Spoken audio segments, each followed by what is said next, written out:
This video is sponsored by NordVPN. In the world of watch enthusiasts, there can be a bit of snobbery that says mechanical watches are far superior to battery-powered watches. And I can understand why. Like, you've got these objects that are really intricate, really precise, really small, and yet entirely mechanical. That's amazing. Like, that's a really desirable object. But when you find out how the mechanism inside a battery-powered quartz watch works, it becomes equally desirable, or at least it did for me, and it's probably the next watch that I'll get once my Pebble kicks the bucket. But anyway, this video is about the amazing mechanism that powers a quartz watch. If you want to make any kind of timekeeping device, then the first thing you need is some kind of thing that oscillates where you know how long each oscillation takes. So a good example is a grandfather clock. So you have a pendulum where it is known that a single pendulum swing takes 1 second. You know the period of oscillation and you can use it to drive the mechanism of the clock. But if you tried to wear a pendulum clock on your wrist, it wouldn't work because the movement of your hand would cause the pendulum to go all over the place. You have the same problem if you put a grandfather clock on a ship. Actually, it was the need to be able to tell the time at sea that drove the development of non-pendulum based clocks that ultimately led to mechanical wristwatches. In a mechanical clock, the pendulum is replaced with an oscillating mass on a spring, a bit like this. Except that this arrangement isn't much better than the pendulum. It still relies on gravity and it's going to swing around on a ship. So instead, you use a coiled spring and a rotating mass. The rotating mass repeatedly winds up and unwinds the coiled spring, like this. That balance wheel mechanism is the basis of most mechanical watches, and it can be incredibly accurate. A high-end mechanical watch might only lose as many as 5 seconds per day, and yet a battery-powered watch can easily be way more accurate than that. And they can achieve that feat with a tiny tuning fork. So a grandfather clock uses a pendulum with a known period of oscillation, a mechanical watch uses a mass on a spring with a known period of oscillation, and a battery-powered watch uses a tuning fork with a known period of oscillation. This particular tuning fork oscillates 440 times per second, which is an audible frequency, otherwise known as A above middle C.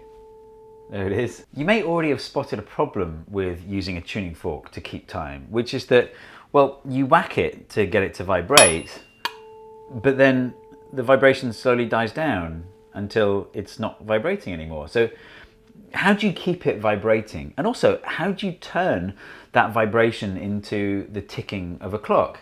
Actually, both of those problems can be solved with an electromagnet. Consider this simplified tuning fork. I don't know if you can call it a tuning fork. It's a metal ruler in a vise. But anyway, like a tuning fork, if you whack it, it will vibrate at its natural resonating frequency. Unlike a tuning fork, you can't hear it because the frequency is too low. But like a tuning fork, if you leave it for long enough, eventually the vibrations will die down to nothing. Eventually.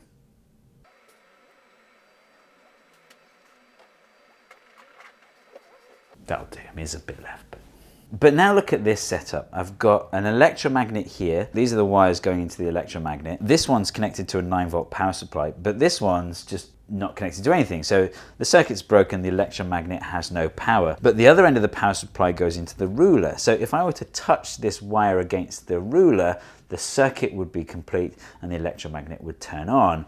I've also attached a permanent magnet to the ruler that is repelled by the electromagnet when it's turned on. So what you can do is you can place the wire just next to the ruler so that when the ruler gets too close to the electromagnet, it completes the circuit and is repelled from the electromagnet. It's a bit like pushing someone on a swing. Every time they get too close to you, you push them away. You're not changing the resonating frequency of the person on the swing, you're just keeping it going. And we should be able to do that here. Let's have a look.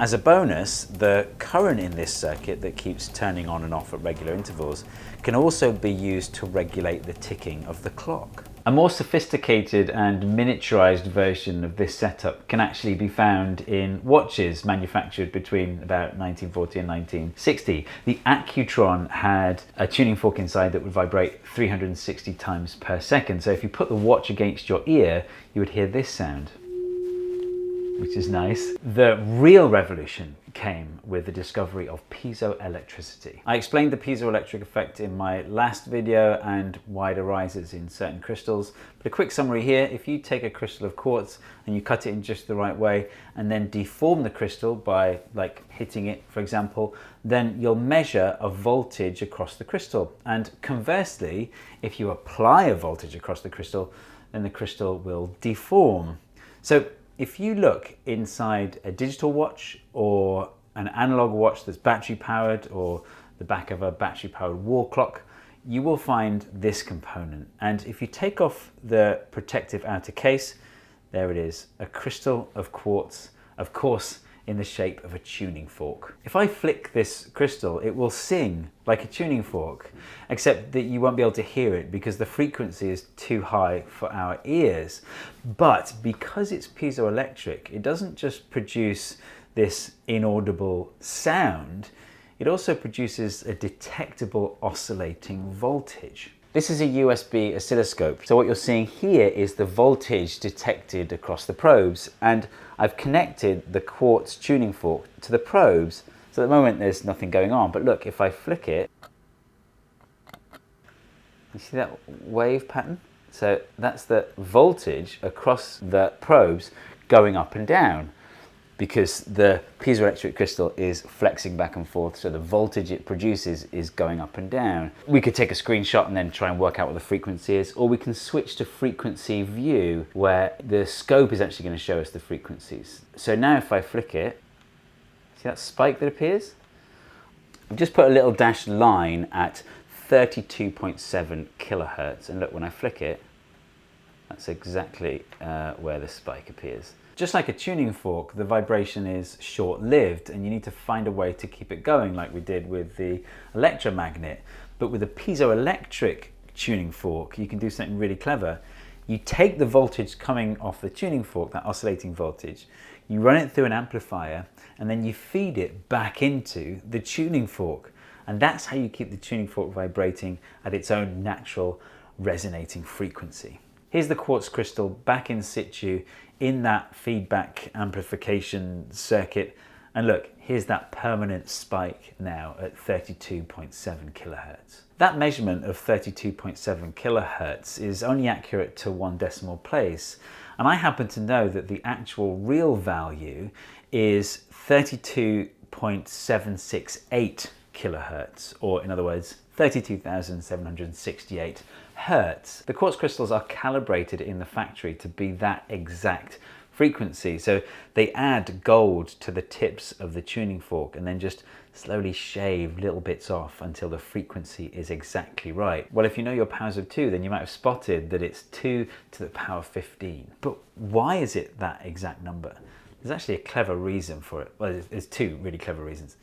The first is it needs to be above 20,000 hertz, because that's about the limit of what people can hear. And you don't want an audible whine coming from your watch. So let's make it above 20,000 hertz. And 2 to the power 15 is the first power of 2 that's above 20,000.